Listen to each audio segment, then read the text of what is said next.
Por acaso, vocês gostam de terror?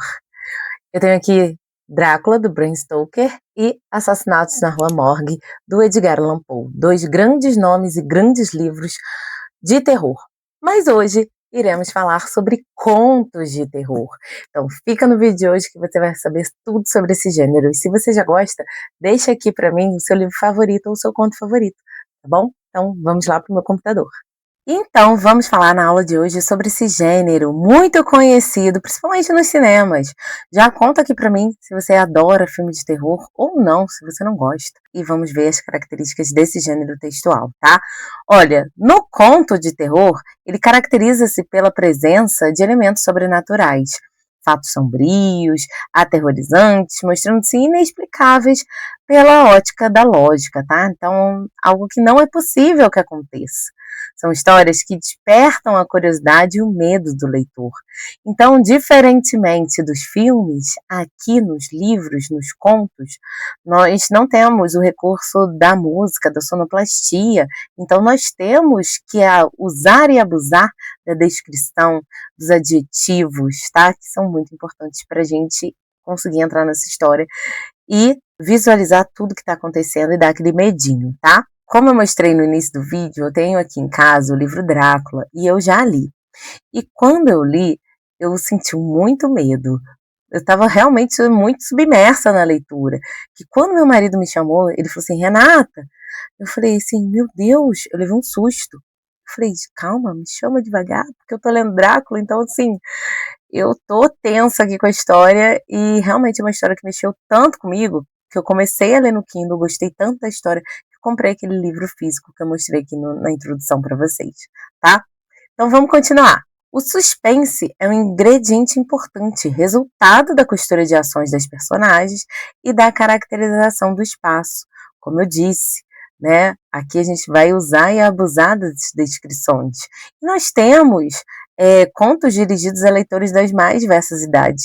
Não é porque é terror que é só para adulto, né? Tem para criança também, como é o caso aí, ó, Contos de Terror do Tio Montag. Eu nunca li, mas achei aqui essa capinha desse livro para trazer como indicação para vocês, tá? Então, se você já leu, me diga aqui se você gostou. Os desfechos no conto de terror nunca têm finais felizes, tá? Nem sempre fica claro para o leitor se é uma história que realmente aconteceu ou se não passa de um delírio da personagem ou até mesmo um sonho, tá? Então, assim, a gente nunca sabe. E a descrição do espaço é fundamental para que criar esse clima de terror, mistério, suspense, tá? Olha aí o que eu coloquei para vocês. Né? E coloquei a capa de um outro livro do Edgar Allan Poe, que é um grande nome de terror na nossa literatura, né? E eu tô falando de literatura mundial, tá? Quais são as características desse gênero? Quem são os interlocutores? Com quem esse texto dialoga? São com leitores interessados em histórias que despertam a curiosidade e o medo, tá? Qual a finalidade desse gênero textual?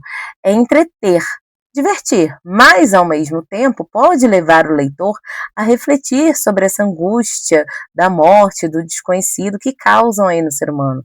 É sempre assim muito curioso pensar nisso tudo, né? E o objetivo desse gênero é que o leitor se envolva com a narrativa a fim de provocar medo, tá? E onde ele circula? Em livros, filmes, revistas, impressas ou digitais, em blogs. Tem autores que criam blogs e vão escrevendo seus textos, né? Em e-books. Então, eu coloquei aí para vocês a capinha do Gato Preto, que esse conto é sensacional. Só que ele é pesado, tá, gente? Ele eu recomendo, assim, para uma faixa etária de 14, 15 anos, oitavo, nono ano para cima, tá? Porque ele é bem pesado mesmo. Então, se você já leu, se você gosta desse gênero, me conta aqui, porque Edgar Allan Poe é um dos grandes nomes da nossa literatura mundial, tá? O conto de terror, ele se organiza como uma narrativa qualquer. Ele vai ter toda a estrutura que tem na narrativa, tá? A situação inicial, seguido de uma complicação, o que vai acontecer aí que vai complicar a nossa história. O clímax, que é um momento de maior tensão, a gente também tem isso no filme, porque depois do clímax vem o desfecho, onde vai se acalmando para encerrar a história, tá? Há um grande número de descrições que remetem a esse universo sobrenatural e o foco narrativo pode ser tanto em primeira ou terceira pessoa, tá? E o espaço e o tempo são reduzidos a um número pequeno de personagens. Se você não sabe o que é foco narrativo, é como a gente escolhe aí o tipo de narrador. Se é narrador em primeira pessoa, que é narrador personagem, se é narrador em terceira pessoa, que é o narrador observador, tá? Que ele só conta a história que ele está observando, ele não é o personagem da história, ou se a gente tem aí um narrador onisciente, tá? Que é a mistura desses dois tipos de narrador. E a gente entra, inclusive, na mente do personagem. Mas aqui no caso, a gente tem mais narrador de primeira e terceira pessoa, tá bom? E já que a gente está falando de conto, que são histórias curtas, né? Não é romance. Romance é uma narrativa longa na literatura, tá? Então, realmente, o espaço e o número de personagens tem que ser reduzidos, tá? Porque não tem por que a gente escrever em vários lugares que acontecem a história, sendo que é um conto, né? E por fim, eu trouxe aqui algumas capinhas e indicações literárias para vocês que gostam ou querem se aventurar, né, nesse universo do terror. Alguns títulos interessantes que vale a pena conhecer, tá?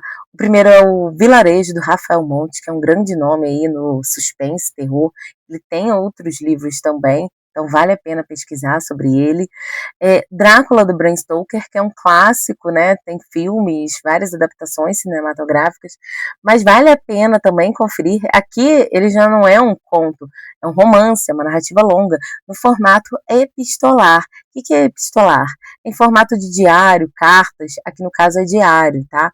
É muito gostoso de ser lido também, porque você lê rapidinho. Mas você entra muito, sim, na história por conta da descrição, tá bom? Aqui nós temos João e Maria, também para um público mais jovem, do Neil Gaiman e Lourenço Mattotti, que também é uma ótima indicação, eu não li ainda, então se você já leu, me conta aqui o que você achou, tá?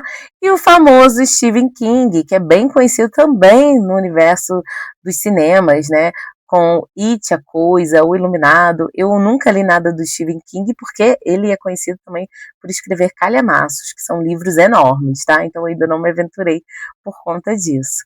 Mas fica a indicação para vocês, tá bom? Se você gosta de Stephen King, também deixa aqui para eu saber, tá bom? Eu vou ficando por aqui, eu espero que vocês tenham gostado. E se aventurem nos contos. Primeiro vai pelos contos e depois a gente começa aí nos romances. Um super beijo e até a próxima. Tchau!